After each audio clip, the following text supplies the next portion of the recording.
Well, good evening, everybody. Welcome to Take Two. I am Tullian. This is my wife, Stacie, and we do this every week on Tuesday nights from 8 to 9 p.m. Eastern Standard Time. We come to you wherever you are to say hello, to invade your space, and to... So intrusive. So intrusive. We're so intrusive. And to talk to one another, to you, about a variety of different things. We spend some time talking about the sermon that I preached on Sunday.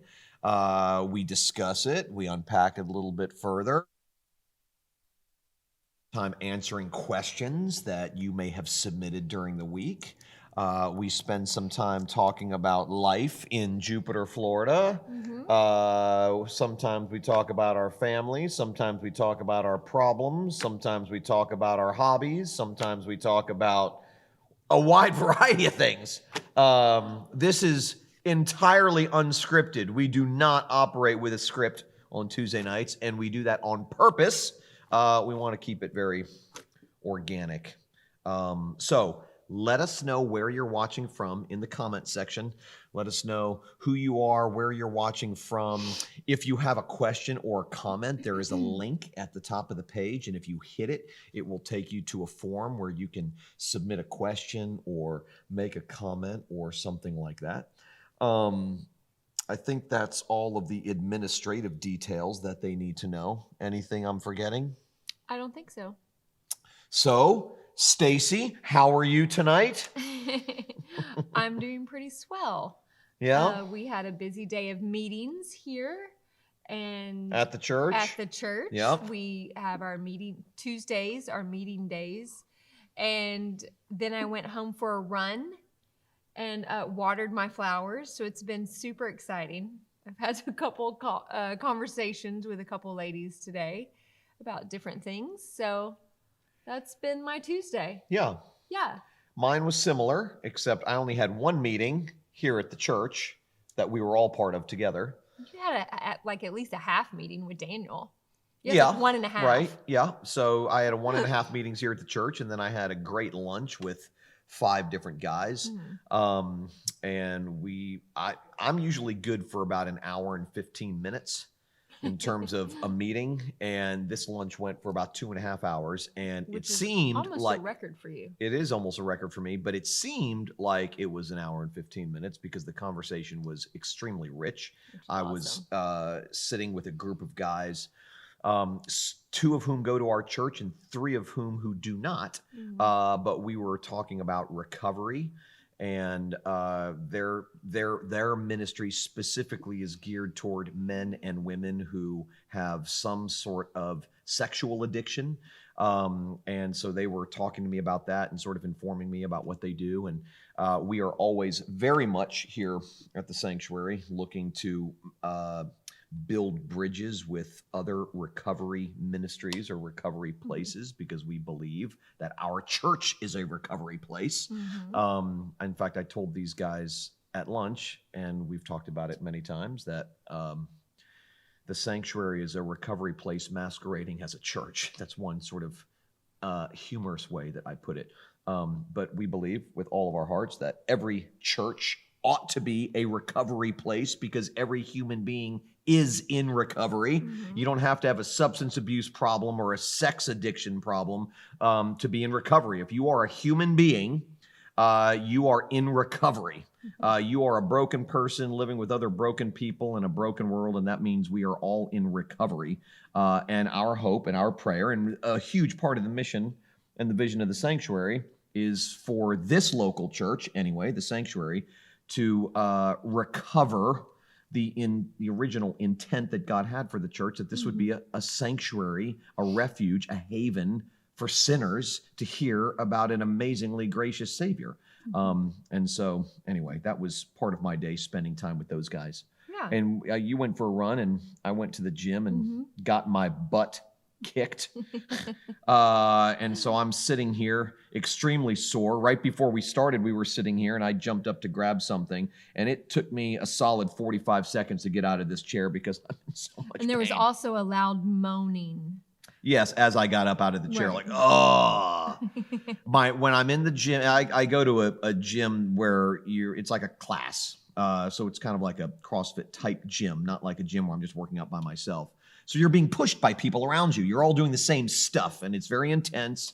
And when I'm in there, my brain tells me that I'm 18 or 20 years old, but my body screams at me as I'm leaving there that I am absolutely not 18 or 20 years old. So what you're saying is your mind, your brain is irrational. I'm saying my brain is incredibly irrational and terribly immature. Very immature and proud and cocky. I mean, who in the world is in a 48-year-old body and your brain tells you you're 18, you're 20, you can do this. Yeah. So anyway. So yeah, we both got our exercise in today. We did, which I need. And the weather here in Jupiter is stellar, and it's going to be this way all week. Mm-hmm. It's warm. I mean, when I left the love it. office today to go meet those guys for lunch and I got in my car, Mm-hmm. I mean, it took a solid 3 or 4 minutes for my car to, cool down with my AC blaring. I mean, it was hot. I was like, whoa. I like it. I left a bottle of water in the car Mm-hmm. when I came in for the meeting, and we were in here for 2.5 hours. Mm-hmm. And so when I went back out to my car and grabbed my water, it was like bubbling. It was like boiling. I'm like, okay, I can't drink this. It's not that hot. But not a cloud in the sky, and it's going to be this way all week. It's been this way since Saturday, I think, right? I think so. Saturday? I think. Yeah. The wind started dying down. Right. On Saturday. And it's supposed to be this way all week, so It's nice. it is nice. Mm-hmm. You went to the beach yesterday. I did. On Mondays are trying to be a routine day off for the most part. And so you went down south. I went to Fort Lauderdale. And I went to the beach. When he left the house to go where he was going, I went to the beach and I stayed there for 2.5 hours. Beautiful. I FaceTimed my mother and my dad and my youngest niece, Lainey, from the beach so she could see the beach, and she loved it. She was just like so enamored by the fact that there were dogs on the beach, and she's 7. In Jupiter, so this is even foreign to me, and I'm from South Florida because it's not this way in Fort Lauderdale where I'm from, but in one of the things that makes a stretch of the beach in Jupiter famous is that it's dog friendly, which means people can bring their dogs. They don't have to have their dogs on a leash, and they can just sort of let their dogs run wild. And so it's kind of fun when you go and you see dogs running along the beach and, dogs jumping in the water. It's not fun when those same dogs, when you're laying down on a towel or sitting in a chair reading. Yeah, or eating. Or eating or something. Those same dogs come up. They're very friendly and nosy. Yeah, and talk about invasive. I mean, they will come right up and sort of look at you in the face and sniff you. And I'm like, you kind of want to say to the owner who's 10 feet away, excuse me, can you please Right. get this animal away from me? Sandwich and now it's coated in sand. Yeah, right. You got some extra. But when I was leaving to go to Fort Lauderdale and you were leaving to go to the beach, I was jealous because even though I go down to Fort Lauderdale once a week to hang out with my son, Nate, and we eat together and work out together. And sometimes I see my other son, Gabe, depending on his work schedule. It's about a 50-minute drive from here to there. So I go down there and back.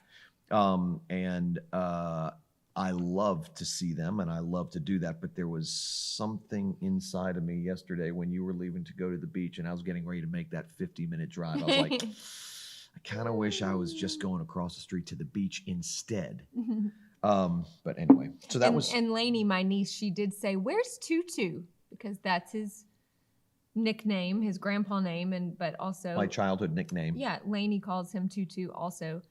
And I said, he went that way. And I was pointing and I said, like an hour. And she goes, oh, why? Because she thought he should be there too. Yes.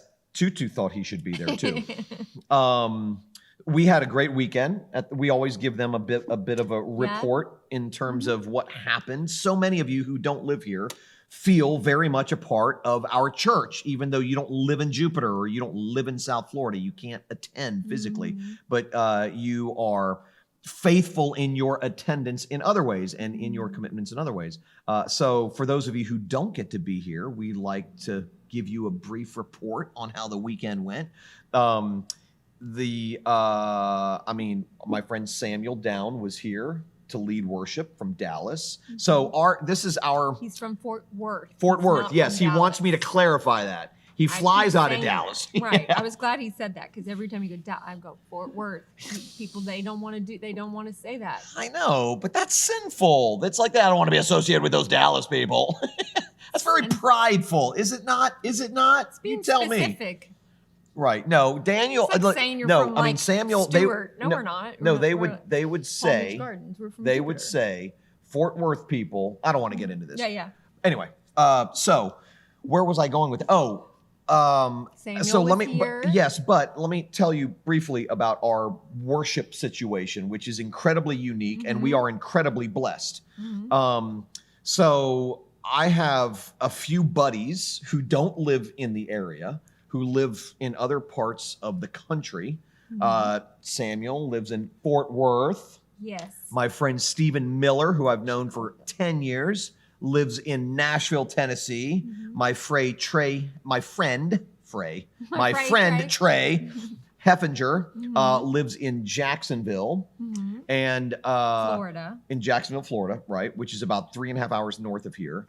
So Trey comes down every other week to lead worship for us on Sunday morning. The weeks that Trey is not here, Stephen Miller flies in from Nashville. Or drives.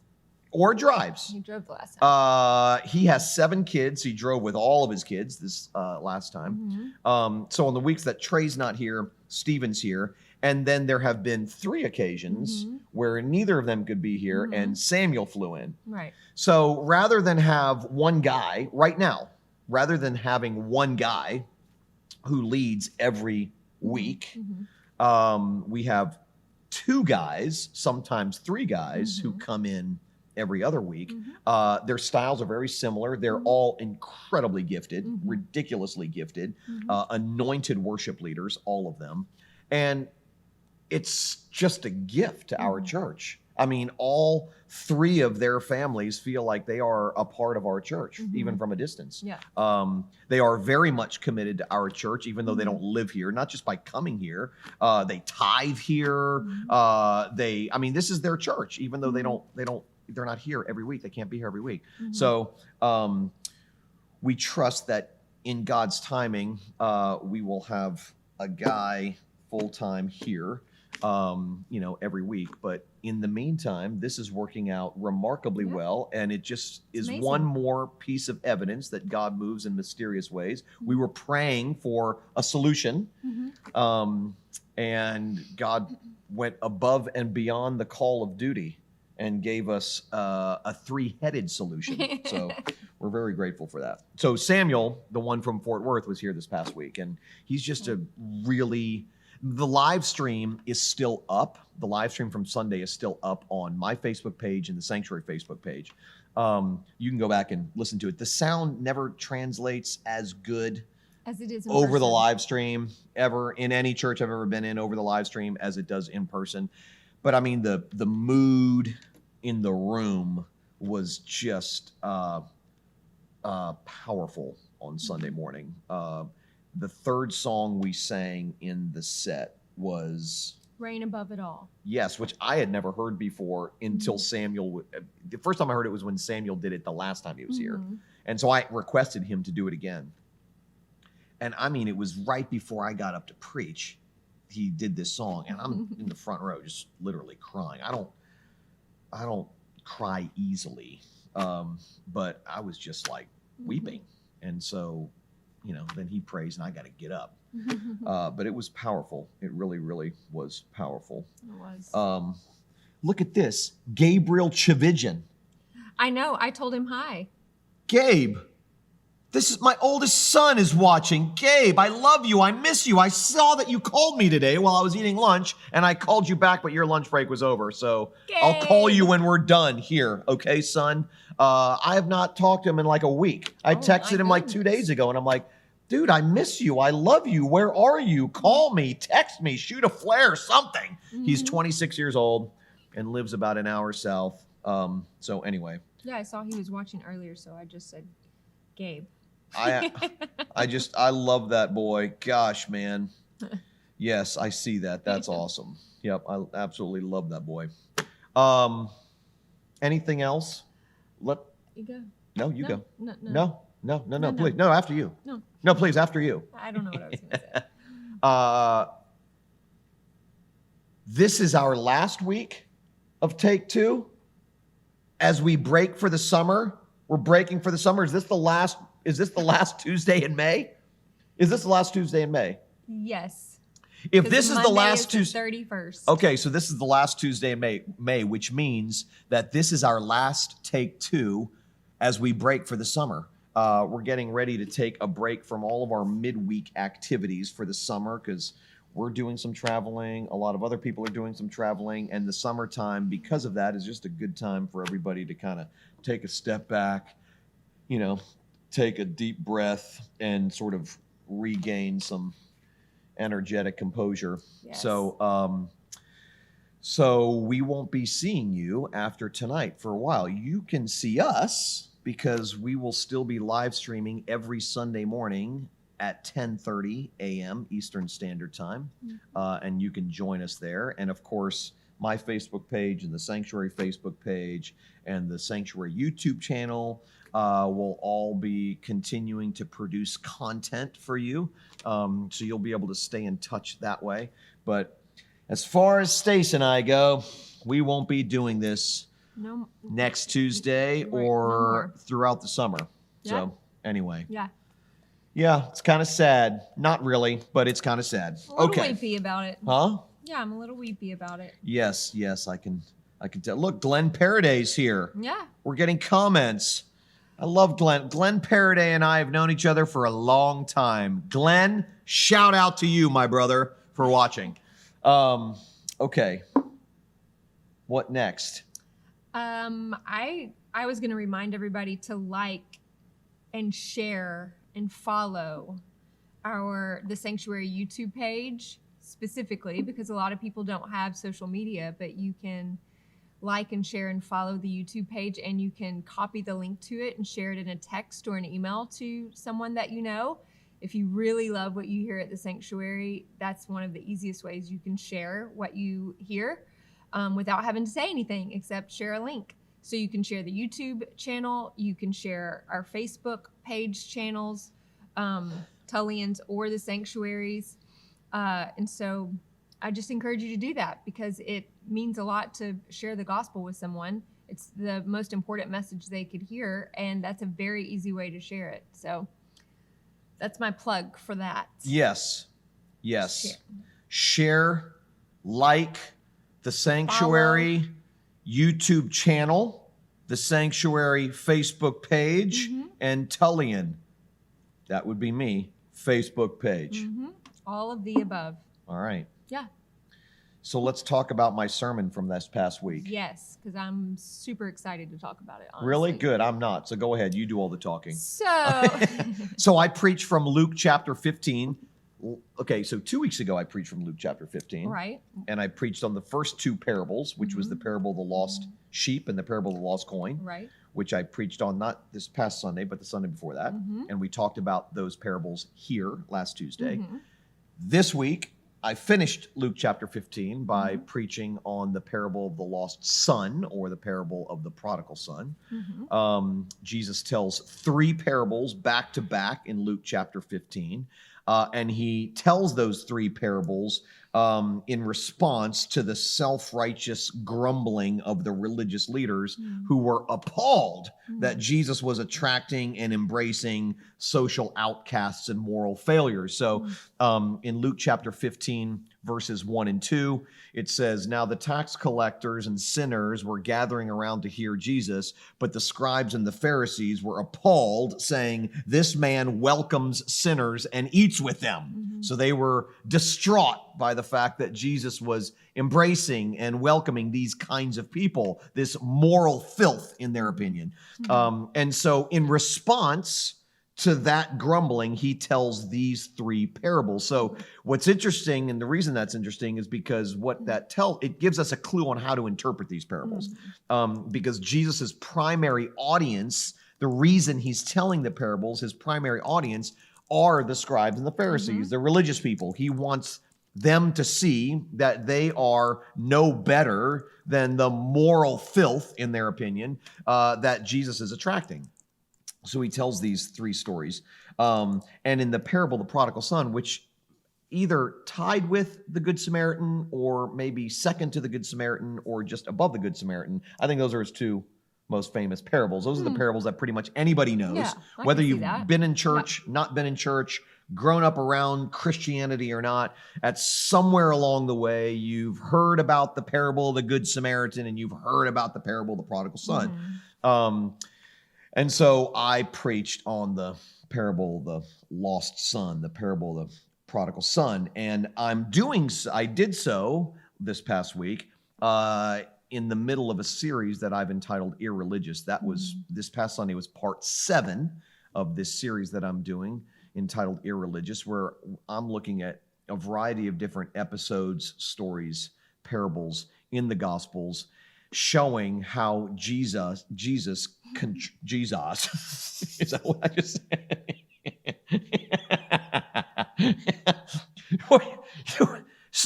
See when I screw up how much that entertains her? She's wildly entertained. Don't spit on me. And you're wearing a white shirt. Don't even spit on you. So as I was saying, Jesus. You know what that made me think of, don't you? What? No. What? Is it something they're going to know about? No. Well, then don't tell an inside joke. It's rude in front of these people. I mean, if they're not going to have a reference for it, you can't tell it. Carry on. Okay, anyway. Carry on about Jesus. Sorry. Listen, that's the way Southern people sound when they say it. No, we say Jesus. Well, Jesus. Jesus. Yeah. In the name of Jesus. In South Florida, I grew up saying Jesus. Apparently. It's coming out. It's coming back. Going back to your roots. So Jesus said, yes, it's Aramaic for Jesus. So emphasis on the us. Jesus, in the episodes, parable stories that I'm looking at in this series, is comparing and contrasting Christianity with religion. And what, can you stop? I mean, this is. Go ahead. What? He's comparing. I'm totally tuned in. You made me have the giggles, and now I can't stop. Oh my gosh. We're just going to sit here until my wife's giggles go away. Think of something really sad. I just did. Really it's over. sad? I'm done. It's done. Did you think of something sad? Yeah. Is that how you got rid of it? Right. What did you think of that was sad? I can't tell Did you. it have to do with me? I don't want to cry honestly, now. Get going. Honestly, did it have to do with me? Oh my God. Did it have to do with this me? This is not about you. This is about Jesus. No. So get on with it. Did I make you sad? No. When she needs to cry immediately, she usually just has to think about me, and that just is tears a 100% lie in front of Jesus. I'm just kidding. So, Jesus, in the episodes, stories, parables I've been looking at, is comparing and contrasting religion and Christianity. And this parable is no exception to that. Because he wants us to see, the reason he tells this story is because he wants us to see the difference between how the father of the prodigal son handles his selfish son, and how the older brother of the prodigal son responds to his father's grace toward his rebellious brother. And the difference in those responses is the difference between Christianity and religion. And Jesus wants to show us that the elder brother's response to the father's grace toward the younger brother is the embodiment of religion. The elder brother really is the embodiment of religion in this parable.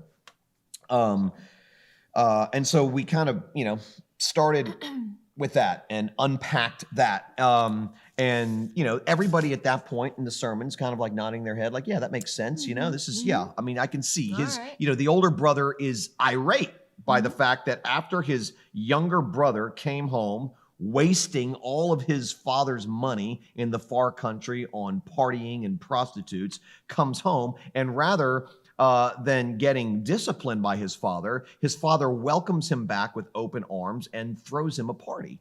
And of course, this just scandalizes the elder brother. And so he complains and protests and basically says to his dad, all of these years, I have crossed all of my T's and dotted all of my I's. I've kept all of the rules. I've done everything you've asked me to do. I have been a model son, and you've never thrown me a party. I deserve a party. And you gave a party to the one who didn't deserve it rather than a party to the one who did deserve it. And so, when you explain it like that, everybody who listens goes, yeah, I mean, what a jerk, Yeah, what a self-righteous jerk. Yeah. I mean, he should be happy that his big brother. But he should be happy that his younger brothers come That's home. right. I mean, it's not like the younger brother came home proud. He came home humiliated. Right.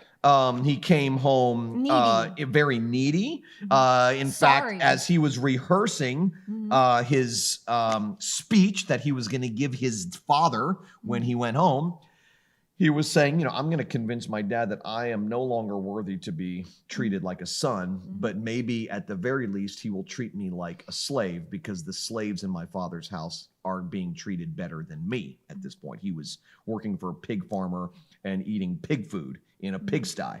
And so it's not like the younger brother came back proud. And he came back humiliated.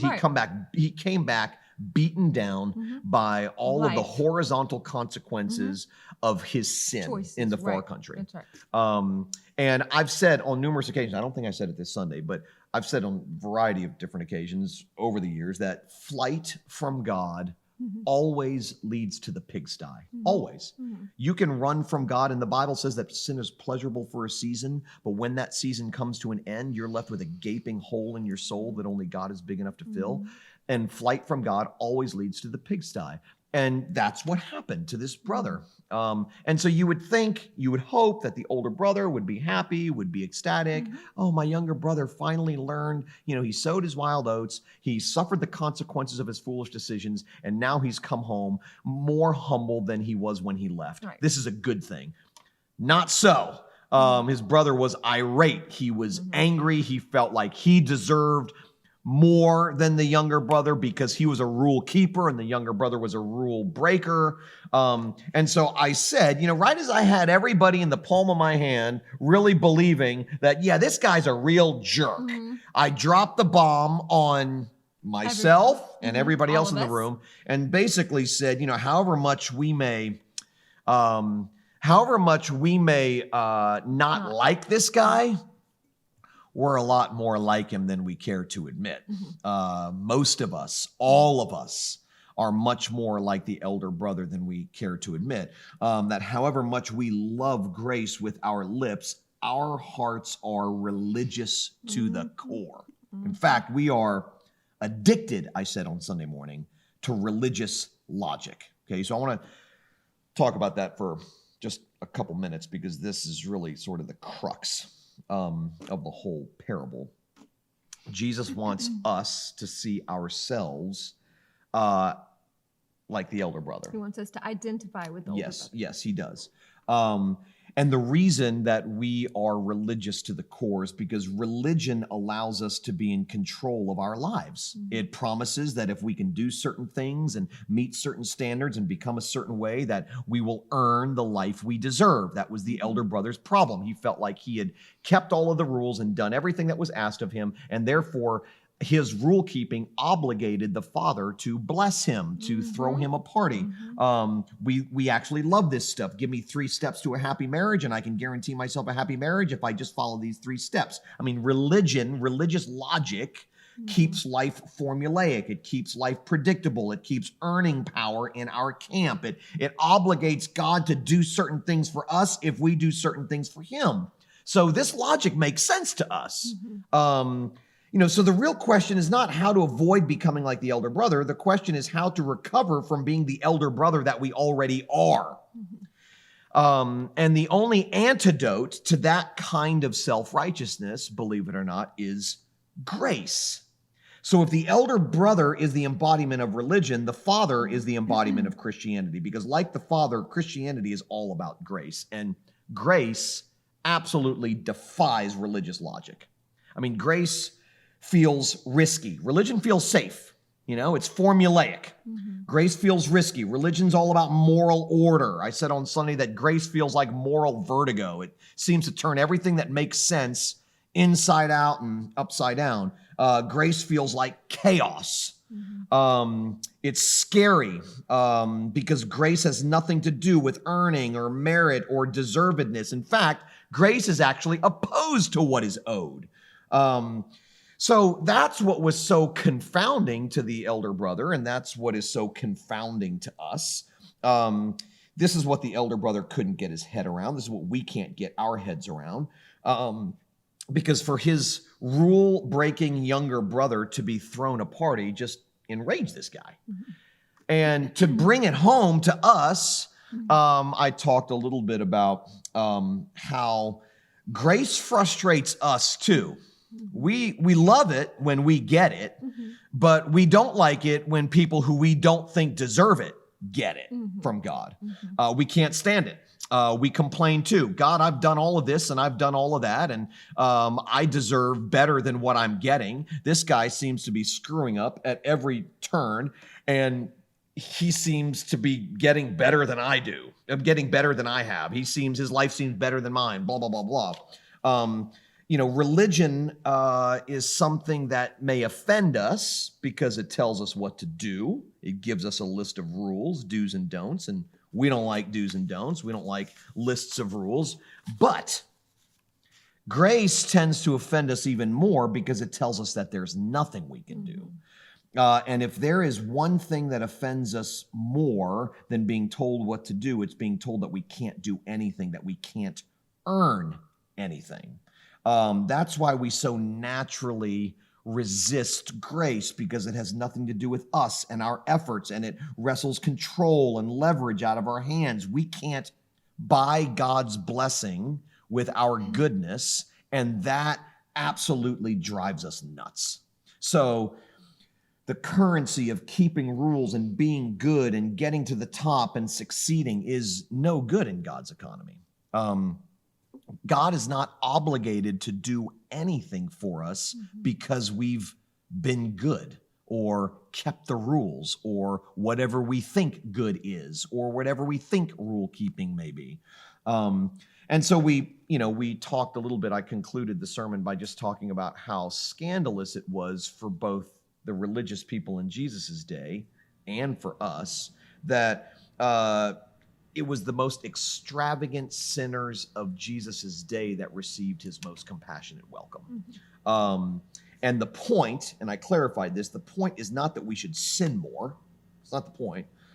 The point is that we should lay down our silly insistence that our good behavior and our rule keeping obligates God to throw us a party.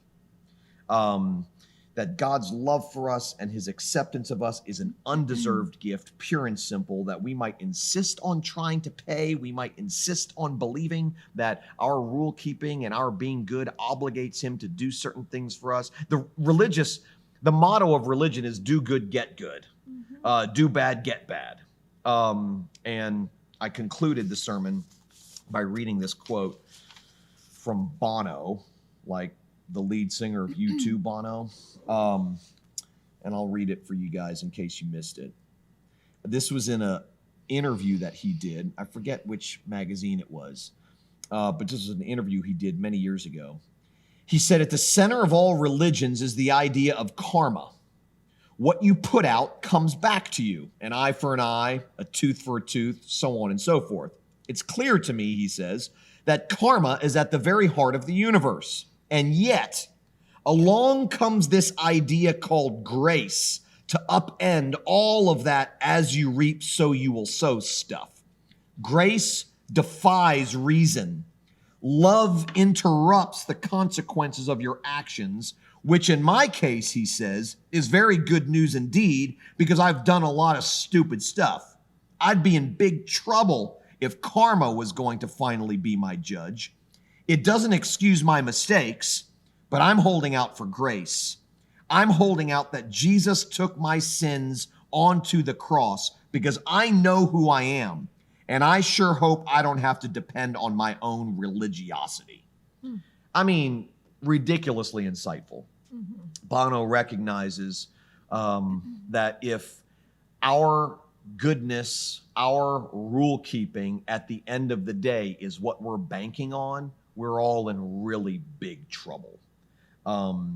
And so no matter who you are or what you've done or what you are doing or how far you may have gone, the Father has kept the door open and the lights on, and he beckons us home time and time and time again.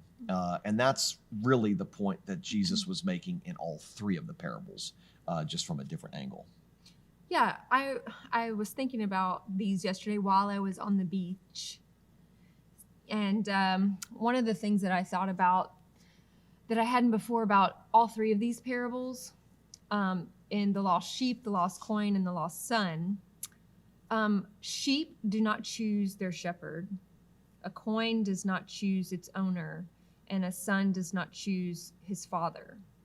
So, the fact that Jesus used this relationship that he did, where it's a passive, like, I'm not choosing my father.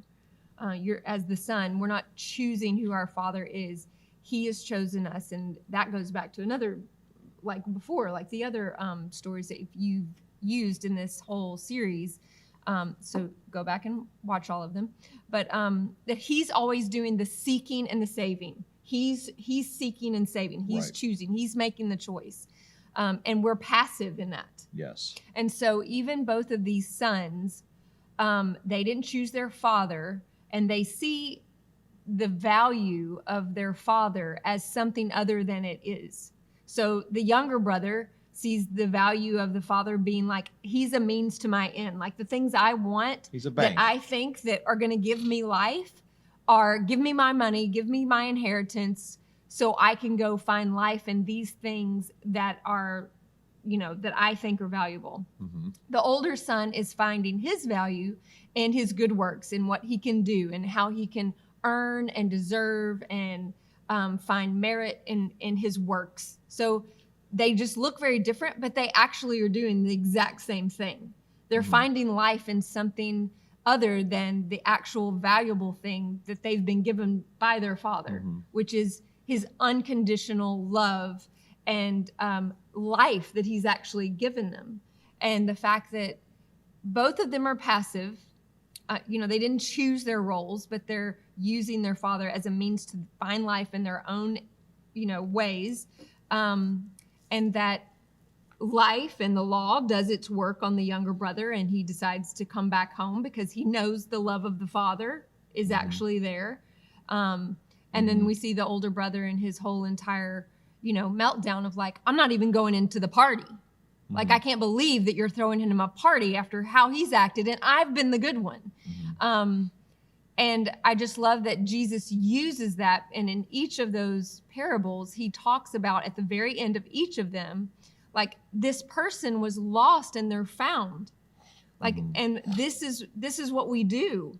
Like, we love them. Like, we have to celebrate this. This is more than what you think it is. And for the older brother and the Pharisees to kind of be put side by side, like, the older brother is being a Pharisee. We are Pharisees, and we can be Pharisees about the Pharisees.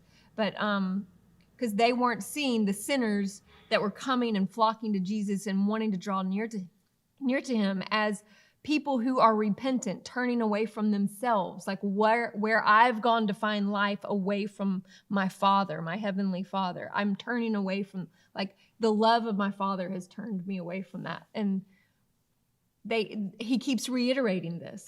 I think one of the things that this story illustrates, and interestingly, the story of Jonah illustrates this too, but I won't get into that tonight. But there's a parallel illustration to what I'm about to say in the book of Jonah. But what this parable demonstrates is there's not one way to run from God. There are actually two ways to run from God. People run from God by breaking the rules, like the younger brother, and people run from God by keeping the rules, like the elder brother. Both rule breakers and rule keepers are still, they're still seeking salvation in something smaller than God. That's right. They're still seeking life and rescue and value and meaning and significance and security in something less than God, something smaller than God. People who break the rules think that they will find life by breaking them. And people who keep the rules think that they'll find life by keeping them. And so there's actually, and what you find is there are a lot of rule breakers outside the church running from God, but there are a lot of rule keepers inside the church running from God, believe it or not. And I can look back at my life and say there have been seasons where I have been seeking life by breaking the rules, and there have been seasons in my life where I've been seeking life by keeping the rules. Both are self-salvation projects. Both are ultimately dead ends, and both in one way, shape, or form will lead to the pigsty. In the case of the younger brother, it literally leads to a pigsty. In the case of the older brother, it may have not been a literal pigsty, but I mean, he is all bound up. He's chained. He's enslaved to his... Rule keeping didn't pan out for him the way he expected it to. He ran into a dead end. His self-salvation project failed. Which is the same as the younger brother. Right. His also didn't return the That's right. reward That's exactly that he right. wanted. But that one's more obvious. That is. But both are the they're exact same thing. Both older and younger brother were running from God. And they were both running from the Father in different ways. One was doing it by breaking the rules. One was doing it by keeping the rules.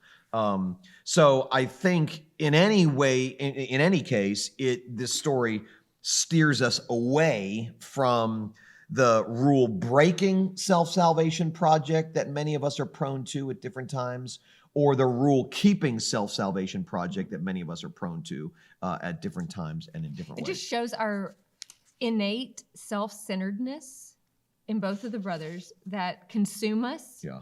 And it consumes our decisions and our choices. And I just think that like that being exposed, whether you're doing things, in a way that you think are right, or whether you're, being a lawbreaker and rebellious like the younger brother, either way, it's just showing how self-centered we are, and that we, especially in the older brother, that we become so self-centered, like I'm the good one. I've been doing the good things, and I've been keeping, whatever rules you've given me. And we are so consumed in the smallest ways with comparing what someone else is getting in life that we're not getting, that we want, or that we don't think they deserve and they're getting. We are consumed with that all the time. And the older brother is. He's like, I should be getting because I have done something to gain whatever I want to get. And we are consumed with that, like in whatever ways. And it happens all the time. Well, and what's interesting throughout the Gospels, not just in this story, but in a whole host of other stories, some we've looked at in this series, this irreligious series, is the idea that it seems to always be the rule breakers who see their need for grace before the rule keepers. I mean, it's like the prostitute who recognizes her need for grace more than the Pharisee.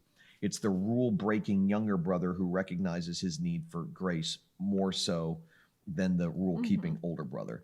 I've said this before, but oftentimes we assume that what keeps us from God is our unrighteousness, our badness. But what we see over and over in the Gospels specifically is that it's not so much our badness that Mm-mm. keeps us from God, Mm. it's our goodness that keeps us from God. Because when we think we're good, when we think we're better, when we think we're okay, we lose our sense for how desperate we are for God.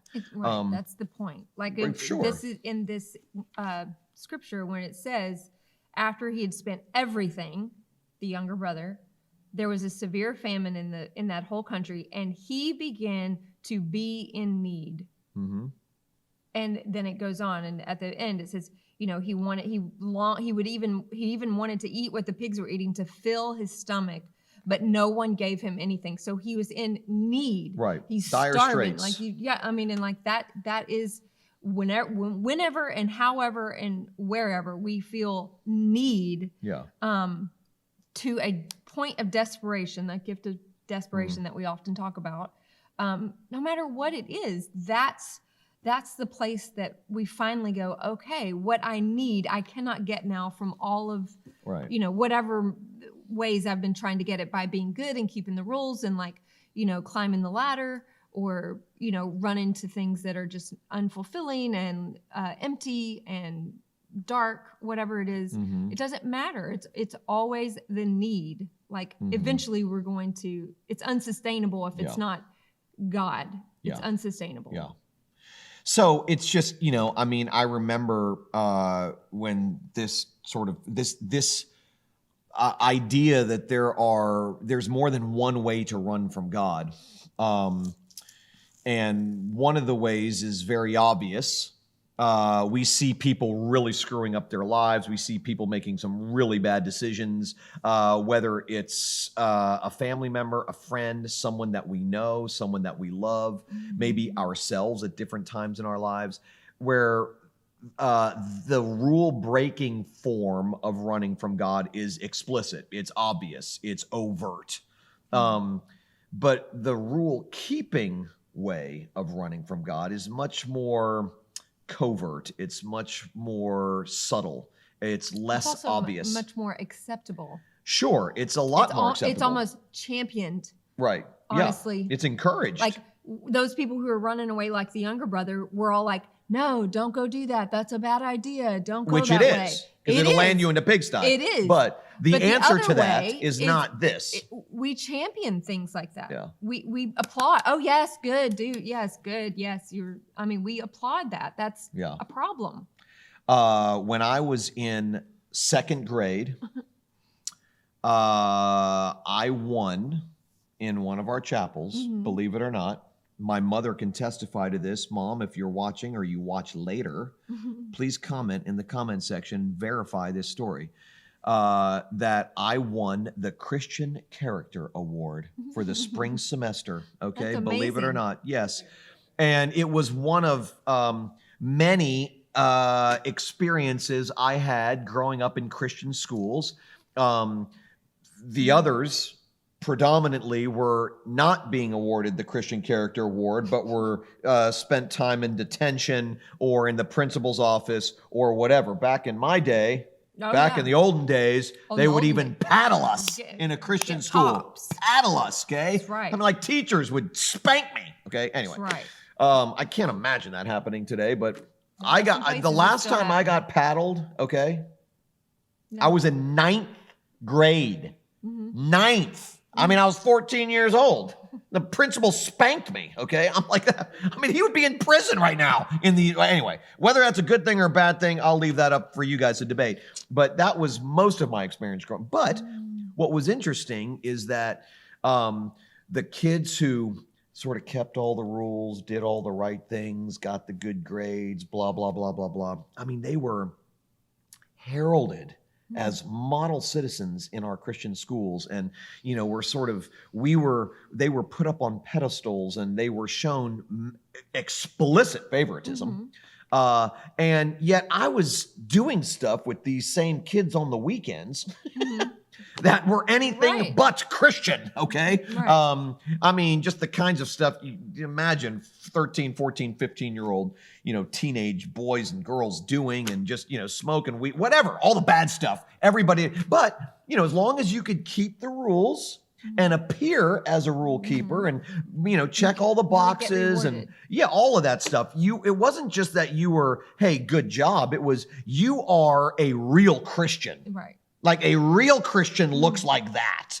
A Right. real Christian is someone who is polished. A real Christian is someone who doesn't have any sharp edges. Which not only is that like discouraging to someone who's not doing that, but it's actually discouraging in the long run to the person who is. It's destructive to that person. Because they can't keep it up. Because they are being duplicitous. Right. And they are. Yeah. I mean, in some way they are. Anyway, I just think it's destructive. What was interesting to me, the whole reason I bring it up is because the Christian community, like you said a few minutes ago, typically at least has a tendency to champion the rule-keeping form of running from God. That it's really not so much about one's need, one's desperation, one's awareness of how much they need grace. Christian growth, that's really what Christian growth is. It's growth in our awareness of how much we need grace. And how much we have. Right, but in real life, we need it. Yes. So that's really what Christian growth is. But we don't champion that. We don't champion desperation. We don't champion need. We don't champion, woe is me. We don't champion, oh wretched man that I am, who will rescue me from this body of death. We don't champion that kind of stuff. No. We champion, David just killing Goliath with his sword because he was a man of great faith. We champion Samson killing all the Philistines because he was a man of great faith. We champion live strong Christianity. If you remember the old Lance Armstrong bracelets. Live strong just Christianity. Yeah. Nike. I think it's worth pointing out that this other way of running from God, if, like I said a little while ago, if the rule breaking form of running from God is most obvious outside the church, the rule keeping form of running from God is less obvious inside the church. The two things that I think are beautiful about this passage, and it's about both the sons, but he's really saying the same thing, the father is. And when the younger brother comes home and he says, quick, bring the best robe and put it on him. Put a ring on his finger and sandals on his feet. Bring the fatted calf and kill it. Let's have a feast and celebrate, for this son of mine who was dead and is alive again. He was lost and is found. So they began to celebrate. Uh-huh. And then when he tells the older brother, after he's, angry and griping, my son, you are always with me and everything I have is yours. Mm-hmm. We had to celebrate and be glad because this brother of yours was dead and is alive again. He was lost and found. And what I want to know is like the next scene, was the older brother like, oh my gosh, like I'm an idiot. And the story didn't really happen. Well, I know, but what I'm saying, like, so if there he is went no on next to scene. say a next scene and say, like, right. Did he like get it in that moment? And was he like, you're right, Father, like you are always with me, and you have done all of that for me. Yeah. And I just in this moment I can't see that. Yeah. And I just think that, he is a father that is just and fair, but we don't see it like that all the time. And the Pharisees didn't either. They didn't see that God is just and fair in the way that he sees fairness, not the way we see it, because our definition of that is totally opposite of his. But I just think that's beautiful because ultimately that's what God has done for us. He's found us and he's clothed us in the best robe. He's fed us. He's given us everything that we need. And I love that about this passage, that ultimately he's always with us. Yep. Everything I have is yours. Yep. Like, I love that. Me too. Well, should we answer questions? Did we get questions? If we don't want to answer questions, do we want to talk about something else? Well, one question I have gotten a lot lately. Yeah. Because we've been talking to married couples often lately, and also some single people who would like to be married one day, either again or for the first time. And I wanted to say that I just keep recommending this book, and I wanted to share it with everybody. So do it. Tullian introduced me actually to Tim Keller's book called The Meaning of Marriage. which is a book that was written several years ago. 2014, maybe. Okay, I was going to say 12, but maybe it is. Maybe Yeah. it is. Well, he and Tim Keller and his wife, Kathy, came out with a devotional that goes to the book, The Meaning of Marriage. And this is the devotional. And it's very short every day. This is just one day. It's very short. And it has little pieces of the actual book that you can reference, which you don't even have to read the book in order to do this devotional. But if you are married, or if you want to be married one day, whether your marriage is good, bad, I don't care how your marriage is or how you've been in relationships, you should read this book. You should read this devotional. Can I see it? Yeah. Keep talking. I'm just looking. It is, okay. He and Kathy are really honest. These are first very of all. short entries. Very short entries, so they don't take up a lot of your time. They don't take up, I would say, a lot of emotional or mental space, but they are like very powerful in what they give you to think about and the facts about the human condition that they address. What they give you to think about and pray about, or maybe, I don't know, explore more in yourself or in your relationships or in like maybe a future relationship, is very healthy. And there are a lot of places in marriages and romantic relationships that I think people have a perception that this is the way to do this, or it's a healthy way, when it's actually really not. And a lot of it is what we're talking about here, self-centered deservedness and merit. And that never works in a marriage or any relationship, but specifically marriage. This is good. Can I say something? Sure. I mean this. This was just hitting me as I was, and I'm sorry that I haven't said this to you before. I mean, I have said things like this, but I haven't said this specifically to you before. It is a gift from God. It really is a gift from God. And I'm to be married to a woman who cares as much about marriage as you do. Seriously. I mean, that means a lot to me. I mean, she really does. I don't know anybody who, and I've known a lot of remarkable husbands and wives over the years, but I don't know anybody who cares as much about having a healthy marriage than you do. I mean, seriously, it's true. I really do. In fact, sometimes I feel like, you can carry the both of us to the finish line. I'm just kidding. So seriously, it says I can't do that. No, I mean, it's a real gift to have. I wake up every morning and she's reading this. She is, and she's studying, and I look forward to reading it. Yes. Very much. Like I actually do. It's a gift. And it I'll really have is a to gift. say that before I met Tullian, I had been divorced and single for 4 years, and I was single for the first time as an adult woman, and I'd never been in the dating world. And at that point, I really started reading all sorts of stuff about marriage and love in marriage and love in general, because I'd gotten most of that wrong. So I wanted to learn where maybe I could go in a different direction, or just learn more. Like, clearly I need to learn more. And we don't ever stop learning. And I want to be and feel like a student of marriage. You are. And that's what I'm saying about you. But thank you. You're welcome. She is a great student of marriage. I must have really liked that one, because Yeah. I underlined a lot of it. Or this is where you started reading the book. No. On April 22nd. I will say this, that the best book you can buy on marriage, if you want something other than the devotional, is Tim's book, The Meaning of Marriage. It's really easy to read, too. It's easy to read. It's the opposite of simplistic. Yeah. It is profoundly insightful.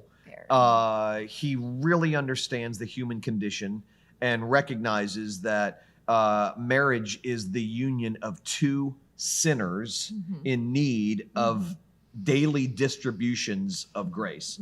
And he unpacks that in some really insightful ways. It has been a book that I have recommended for years and years. And I didn't know until my wife pointed out to me that they had developed a devotional based on that book, which came out in 2000 and I can't even read anymore.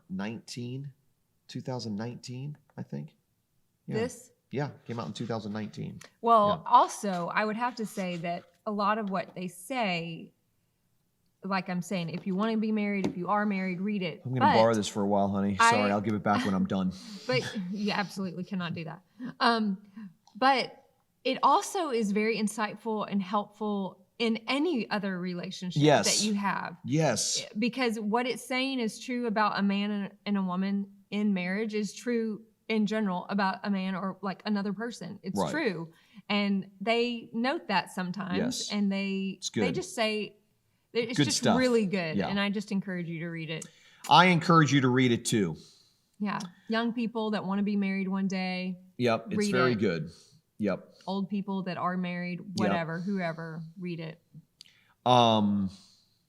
That's it. We're out of time. We're out of time. We're done. We're done here. So, like I said at the top of the show, this is our last week. We're taking a break for the summer. This is our last week of Take Two. Thank you for joining us for season 1 of Take Two. I don't know what episode is this, Daniel? Yeah, Never mind. He doesn't. All I know is there's probably around 20, something like that. It's around 20. So we've done this 20 times. So it's time for a break. You guys need a break. We need a break. Everyone needs a break. But thank you for taking time with us on Tuesday nights if you watch it live, or if you watch it later after it's, after you get home, or watch the replay. You're in a different time zone, or you watch the replay, or whatever. Episode 19. Episode 19. Oh, that's the Peanut Gallery tells us that this is episode 19. So I was close, super close. And that's 19 straight weeks. We missed one. But so 19 weeks we've done this. That's 19 hours we have spent with you. Whether you at a minimum, 19 hours. So that's impressive. That's really impressive. We've really done a good job, honey. Well done. Okay, guys, we will still be live streaming every Sunday, 10:30 a.m. on whatever platform you're watching this on. You can watch the Sanctuary live stream on 10:30 a.m. Sunday mornings, Eastern Standard Time. We don't know you, but we love you. We are grateful for you. We hope you have an amazing summer. Yes. We hope you get rest. We intend to get some rest so that we can be recharged and ready to roll in August when the fall rolls around. But get some rest. Jupiter is a great place to visit if you're going on vacation this summer. Yes, it is. Let us know first, though, so we can make sure we're in town. That's right. But anyway. Yeah. Okay, so you guys have a great night. Have a great rest of the week. We will see you, or you will see us, on Sunday morning, 10:30 a.m. Good night. Okay.